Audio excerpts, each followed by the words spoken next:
All right, my friends, we are back. I'm here to discuss with you the 6 best powered subwoofers for under $1,500 for 2020. I'm Gene Delasala, Audioholics. Merry Christmas to everybody. I hope everybody is having a good holiday season despite all of the doom and gloom of 2020. We're close to putting this year behind us. Let's all hope for a better 2021. But going forward, I want to talk to you guys about subwoofers. I want to talk to you guys about bass. I want to get that bass on. I want to give you guys some knowledge on what are the best subwoofers for under $1,500. But before I do that, I want to pre-qualify how we came out with this list. We don't sit here, as you guys know, doing these fancy 4K videos talking about how great a product looks in a certain decor and sipping coffee and telling you to go buy the product. It's the best deal since, sliced bread. No, we base things on facts. We base things on engineering science. We base things on us reviewing things and measuring things and objectively analyzing the products that we review. And in many cases, we don't always publish all the data that we collect in the industry. I'm hired often to do beta testing on amplifiers and processors and receivers. You saw the work we've done with Sound United with the receivers and the preamp disconnect and all that good stuff. Matthew Pose and James Larson do a lot of beta testing on subwoofers, loudspeakers, sound bars. And in many cases, they don't publish this stuff because they're not allowed to publish this stuff. We're just doing things to kind of move the needle forward to make products perform better. So we put a lot of effort into measuring subwoofers, and we measure subwoofers very accurately. And we came up with a whole protocol on rating subwoofers based on room size. And in this comparison, you see the picture here. These are the 6 subwoofers that we're going to be talking about today. But I want to share my screen with you, and I want to basically talk to you about why we made these choices and where we're going with this. So let me just zoom in here. So we posted an article a couple of days ago on the 6 best powered subwoofers for under $1,500 for 2020, 2021. These products don't change that rapidly. The technology does not evolve like an AV receiver or a processor. So what's good today and a few years ago is still relevant tomorrow and the years to come. So before we get into all of these product selections, I wanted to go over with you guys the Bassaholic room size rating. As I said, we put a lot of effort into coming up with a measurement protocol on subwoofers. This is an industry adopted protocol. And in fact, THX has their own recent protocol that is very similar to what we did years before they came out with their own certification. So it's good to have 2 different, I guess, governing bodies measuring subwoofers and putting a stamp that it's a good subwoofer. So in this subwoofer protocol that we came up with, we looked at room size and we calculated how much output a subwoofer needs based on its CEA 2010 data, translating that into a room and hitting certain SPL levels to reach reference level. And that's how we came up with our room size and our Bassaholic room size rating protocol. And this is linked into this article. So if you guys want to really dig down into our room size rating protocol, you're welcome to do that. I did a video on it with Hugo years ago. It's right here. But I don't want to dwell too much on that. I want you guys to kind of do your own reading and research. So let's get down to the product selection here. So we start out with Outlaw Audio, and we reviewed their Ultra X13 sub a few years back. And incidentally, it was the first THX Ultra certified subwoofer on the market. And this carried a lot of weight because this was a pretty rigid design that in order to meet the Ultra certification standard that I'm talking about. So this subwoofer has a really high excursion 13-inch driver. It's a down-firing driver with a 1,000-watt Class D amplifier. And when James Larson reviewed the sub, he was very happy with the performance. He said it was extremely low distortion, ruler flat frequency response, and I think one of the most important things on a good subwoofer is impervious to being overdriven. So all the limiters that are built into the sub were well executed. And his only downside was it's large and heavy. Now I'm going to warn you guys right up front, if you want to get the extreme Bassaholic room size rating, which these subwoofers have, they're going to be big boxes, because you can't sacrifice low frequency response by you sacrifice low frequency response if you don't have a big box and a big driver or a lot of power behind it. You know, Murphy's Iron Law, you need at least 2 of those. So the Ultra 13X got our extreme Bassaholic room size rating. They also have an Ultra X12. It's a little smaller. Now, I want to tell you guys, if you can't fit a giant sub in your room, we first of all always recommend multi-sub. We always recommend at least 2 subwoofers in your home theater. And the reason for that is the modal averaging. When you have multiple subs like that, it gives you better seat-to-seat consistency, and then EQ could be applied to any bumps you have to flatten it out and actually be useful for more than one seat. That's why we always say get 2 or 4 subwoofers. 2 gets you about 90% there. 4, of course, is awesome. So another benefit of having multi-sub is not just the modal averaging. And we've had lots of measurements to confirm this. When you have 2 subwoofers, let's say you corner load each sub, below about 30 hertz, you still get a low frequency coupling factor, and you could get anywhere from 4 to 6 dB of gain, even though those 2 subs are not co-located.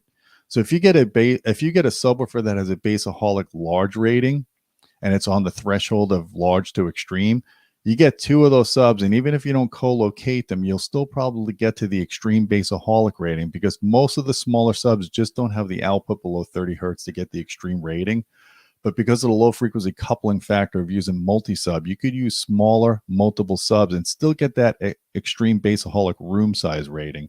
So that's why we have alternatives on this list. If you can't fit the big box, you can go with the Ultra X12. It's a little cheaper. You could get 2 of them. An honorable mention is the Atlantic Technology. It's kind of like a sister company to Outlaw, or at least years ago it was, based on very similar design attributes. This is a really nice subwoofer. It's a little cheaper. It's a little smaller. It's another alternative for you guys to look at. It has a 12-inch driver, really good motor, 350-watt amp, but it's a very strong, capable subwoofer. So next up on the list is Paradigm, the Defiance X15. Now, a couple of years ago, I flew out to Lawrence, Kansas to look at the new subwoofers from Martin Logan and from Paradigm. And let me tell you something. The Paradigm Defiance X15 is a beast. I recommend you looking at the video of me unboxing this thing. This is ginormic. I mean, this picture does not do it justice. But the one thing I've always loved about Paradigm subwoofers is they give you really meaty drivers. You know, I remember years ago when I first got into this hobby, and I'd go to the audio stores and I'd compare speakers, and I would have speaker X versus Paradigm. And Paradigm always had these really nice cast baskets with heat sinks on them, big motor structures, just well-engineered products. You know, this subwoofer is no exception with the ribbed surround here. It's just awesome. We did a review on this last year, and James Larson loved it. He said real extension down to 20 hertz, massive 120 dB mid-bass output. That's chest thumping output. People often discount how important it is to have a lot of mid-bass output. This subwoofer has it in spades, and it has a really good limiter, so it prevents overdriving or damage. And the other nice thing about the Paradigm subwoofer is it has the Anthem or Arc room correction in it. And the Anthem Arc room correction is actually a very good room correction. It's very good at flattening out that bass response. So that's a great feature. But again, this is a massive subwoofer. I can't stress to you how big this subwoofer is. Some of you guys could fit it, but not all you can. So then we recommend the Defiance X12. It's based on the same kind of design, has the same motor structure in the driver. It just has a 12-inch driver. It's cheaper and it has a smaller enclosure. And as I said before, get 2 of these. Get 2 of these subwoofers. You should be able to get into our extreme Bassaholic room size rating, and your wife won't kill you for having a giant subwoofer, because this is more manageable. And again, it has the Anthem Arc room correction in it, so that's just awesome. Awesome, awesome, awesome. So next up on the list is Emotiva, the Airmotiv RS13. Now, this is kind of a newcomer. You know, years ago, Emotiva they didn't take subwoofers as seriously. They were making these small sealed subs that basically their bass response dropped off like a rock below 30 hertz.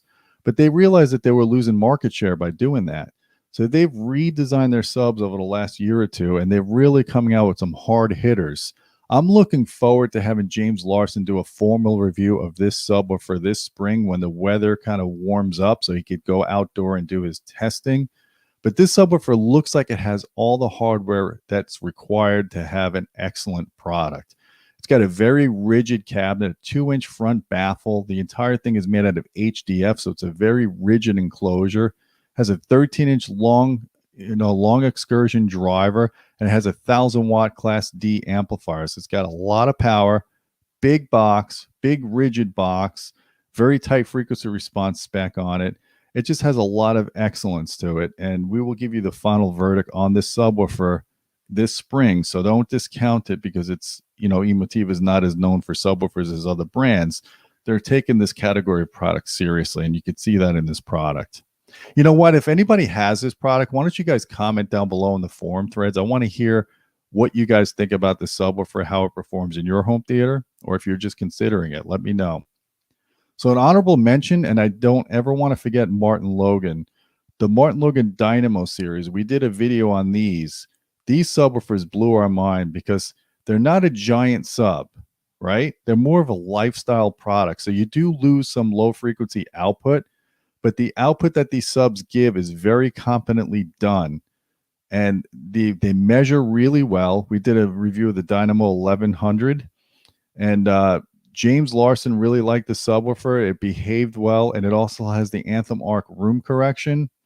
So you can get multiples of this sub and still get a good Bassaholic large or extreme rating, depending on how many you use.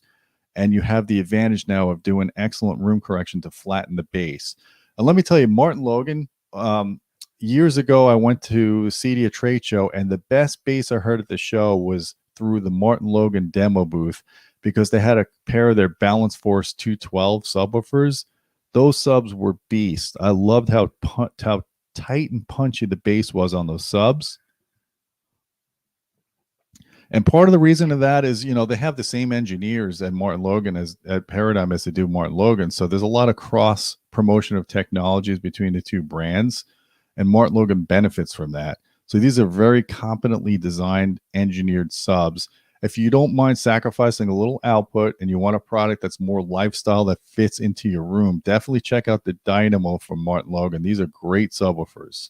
And by the way, I just wanted to disclose, we do have Amazon affiliate links. We get like a 2% commission if you click that link and you buy the product. You're not obligated to do that, of course, but it does help our channel out. So, whatever you guys want to do is fine with me. So next up on the list is the SVS PB3000. As you guys know, SVS is no stranger to the site. They're no stranger to the industry. They're the market leader of internet direct subwoofers. And there's a reason for that. Their subs are always competently designed. And the PB3000 is actually James Larson's favorite SVS subwoofer that he's measured. And he's measured and reviewed a ton of their subwoofers over the last few years. This subwoofer just strikes a balance of performance and value, and everything is well behaved and well managed on this sub. And this is just a great product all around. If you look at James's review, he just kind of gushes. He gave it a 5-star for performance and value. It says it has very flat response from 20 hertz to 200 hertz, bulletproof protection from overdriving and damage. That's awesome. His only downside was he just wished it had more finish options, but of course that's where it comes with the price. They're trying to hit a certain price. Now it's important to mention SVS is the only subwoofer on this comparison that gives you a 45-day trial period. And what that means is you could try this out in your home for 45 days, and if you don't like it for whatever reason, they pay return shipping, and they pay the forward shipping and return shipping and give you a full refund.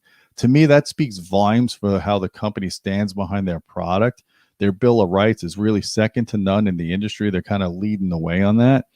And this is just a really competently designed subwoofer. You can see here, James talks about it reaches 118 dB at 2 meters with ground plane testing. That's a lot of output. And the sub is not ginormic. It is big. It has a 13-inch driver, but it's a very competently designed, very high output, excellent sub. It's got their app, so you could do room correction on it. They have a 3-band parametric EQ.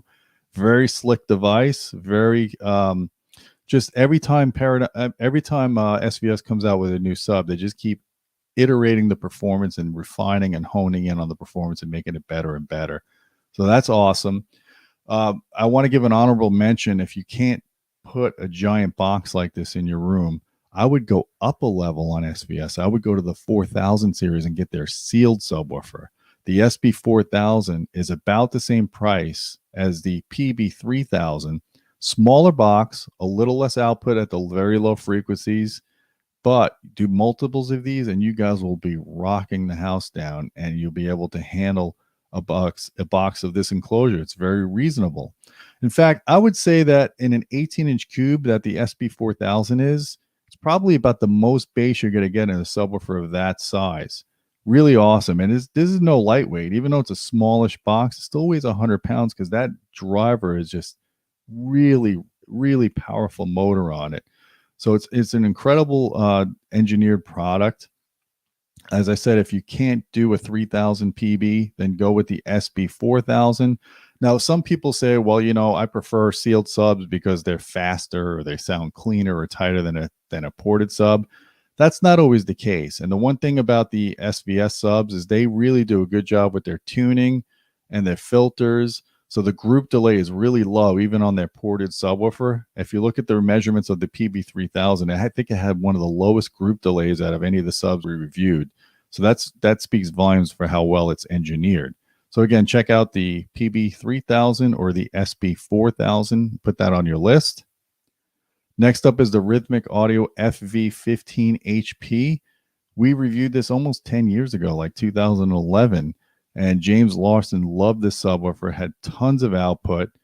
It's a 15-inch driver, so it's one of the biggest drivers out of all the ones in this comparison. It only has a 600-watt amp, but it's a Hypex module, which is a really good amplifier, and it has a servo feedback system. So I want to tell you something about the amplifier power. When you have a driver that's this big, a 15-inch driver, and it has a good amount of efficiency behind it, and you have a really large enclosure, that 600 watts goes a long way. And you can see that this thing hit 119 dB average in James Larson's review. So this sub has tons of power, tons of output, very clean, very good subwoofer. If you can't do a big ported sub like this from Rythmik, then we recommend you look at the E15, which is basically the same thing, but it's in sealed form factor and it's a smaller enclosure. So definitely don't forget about Rythmik. We've reviewed many of their products over the years and always liked them. So next up, last but not least, is the Monoprice Monolith 15 THX Ultra. This is the second sub on the list that's THX certified. Now, you know, 5 years ago, if you would have told me I'd be talking about Monoprice subwoofers in a $1,500 subwoofer comparison with all these other heavyweights, I would have laughed. But I'm not laughing anymore. Monoprice is taking audio serious. They're making audio great again, and they're doing it for a fraction of the cost of their competitors. Not just these hulking subwoofers, but they're doing it with amplifiers. They're doing it with their speakers, which we reviewed and loved. They're doing it with their processor. I mean, and they're doing it with headphone amps and DACs. These guys are really on page with offering you a lot of bang for the buck. This subwoofer is a bruiser, man. And actually, James Larson, when he reviewed this, he said it was one of the best sounding bass he's heard in a subwoofer. He just actually gushed over it. He said it was very accurate, very high fidelity bass. Now, Monoprice makes a dual 15-inch version of the sub. I had a chance to hear it and see it when I was at a trade show back when we were doing trade shows before COVID. I would have to tell you, I cannot tell people to get that kind of a subwoofer. It's a ginormic box. It is so unwieldy big. I can't imagine anybody can fit that in a living room, let alone a dedicated theater room. Really difficult to do that. For about the same price, you could get two of these subs as opposed to that one dual 15. And now you could disperse those subs in the room for better modal distribution and still exceed our extreme bassaholic rating with just one of these subs alone. So that dual 15 is really overkill. I kind of think they did that as a statement piece. This is all you need. Getting two of these subs in your house, and you're going to have incredible amounts of bass and accurate bass. It's got a 1,000-watt amplifier. The thing weighs 130 pounds. The only thing about it I could say negative is it's not going to win any beauty pageant prizes. Let's be honest. It's not a pretty sub. It's more pedestrian looking, but it's got it where it counts. It has the performance, especially if you're putting it behind a screen or, you're hiding the sub out of the way.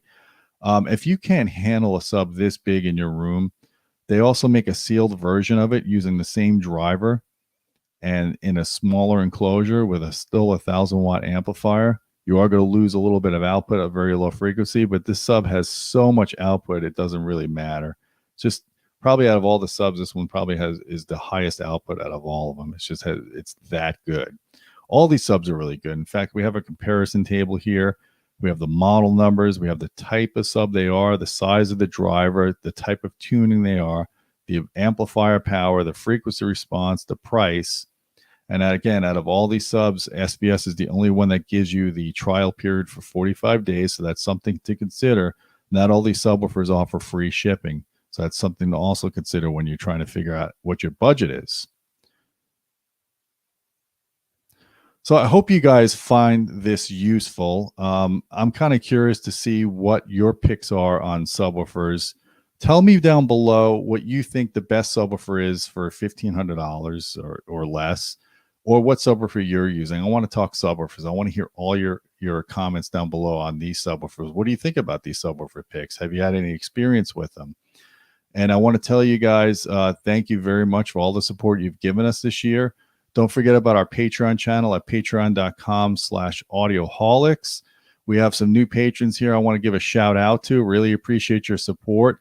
Our Patreon channel, it gives you direct access to me to ask questions, to suggest video topics, and it also supports the channel so we can continue to produce more of this content.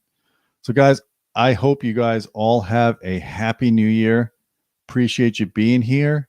And until next time, my friends, keep listening